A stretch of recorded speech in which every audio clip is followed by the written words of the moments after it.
Hi guys! Sorry, medyo messy pa yung area namin, but I am so excited to share with you kung ano yung poodle na meron kaming nakuha ngayong araw na to sa Adidas Riverbanks, Marikina. Hindi naman in-expect ni grabe pala yung sale niya. Kasi itong shoes na to, if you are going to look at the box, the regular price is 6,500. But would you believe na nakuha ko tong dalawang pairs na to ng shoes for, if I'm not mistaken, 2,600 only. So, grabe, parang ano na talaga siya, pamaskong handog na. And also this one, ang regular price nito is 7,000, pero nakuha nilang siya ng 2,100. Also, the slippers, ang price nito is 3,000 I think. Hindi ako masyadong sure, pero nakuha nilang siya for 930 pesos. And also, yung kanilang socks na bundle, I think tatlong pairs na to per bundle. Buy one, take one pa siya for 600 pesos only.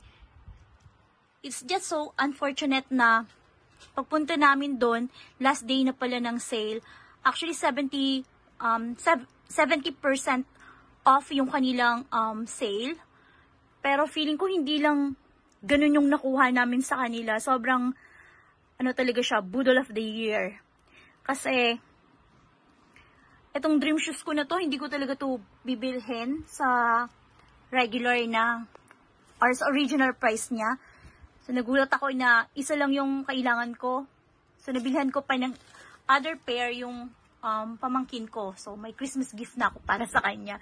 Anyways, guys, kung makakapunta kayo doon, well, definitely, hindi na siguro ganun kalaki yung sale sa susunod na mga araw, but the best tong offering nila ngayon. So, ang total amount na binayaran namin dito is 6,000 plus, pero pag tinotal mo kasi yung price niya, kapag original or regular price yung gagamitin mo sa computation, aabot siya ng 24,000 plus. Pero, based dito sa receipt namin, eto nga yung binayaran namin, worth 6,230 na lang siya. Ayan guys, yung presyo niya. So, sobrang steal siya. Good job kayo ngayon, Adidas. Sana next year ulit. Kung pwedeng next month, why not?